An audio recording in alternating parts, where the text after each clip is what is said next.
ဒီကနေ့အလုံးမအားတဲ့ကြားတွေကနေပြီးတော့အရန်စားချင်နေတဲ့ဆံပြားကြော်လေးလှုပ်ရှားဖြစ်ပါတယ်အသီးရွက်လေးမှဆိုလို့ရှိရင်ဒီကိုက်လန်နဲ့ဒီဥနီကိုပဲသုံးပြတယ်ဆံပြားကတခြားအသီးနှံတွေထက်ပေါ့နော်ကိုယ့်ရဲ့ထင်မြင်ယူဆချက်ကတော့ကိုက်လန်လေးနဲ့ပို့လိုက်မယ်ထင်လို့ပေါ့ကျုပ်လေးပါမယ်သားလေးပါမယ်အရင်ဆုံးတဲ့ဦးလေးကိုစီးပူပဲဆိုရင်ကျုပ်အရင်ကြော်မယ်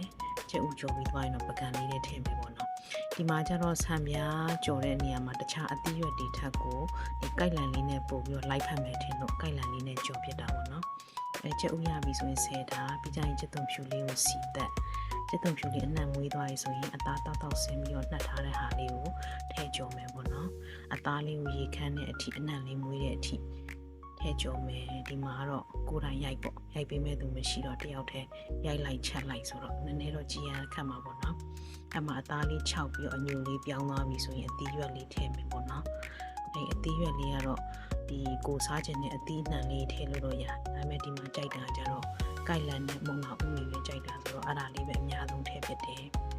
နောက်ပြီးတော့စားထည့်မယ်ခရူစီထည့်မယ်ဂျပန်ဟင်းကမုံလေးထည့်မယ်အဲ့မှာမာစတာနံပြားလေးနည်းနည်းထည့်တယ်မာစတာအရာတာနည်းနည်းသူကချိုးစားရတာပို့ပြီးတော့သူအရာတာဖြစ်စေတယ်အဲ့မှာအသီးရွက်လေးကြော်ပြီးလို့ရှိရင်ရေတော့မထည့်တော့ဒီတိုင်းလေးပဲခဏလေးအုပ်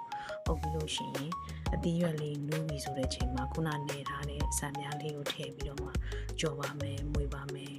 တယောက်ထဲရိုက်ပြီးတယောက်ထဲကြော်ရတဲ့အတွက်ကြောင့်မလို့နည်းနည်းကြည့်ရတာအဆင်မပြေတာလေးတော့ရှင်ခွင့်လွှတ်ပေးပါလို့တန်း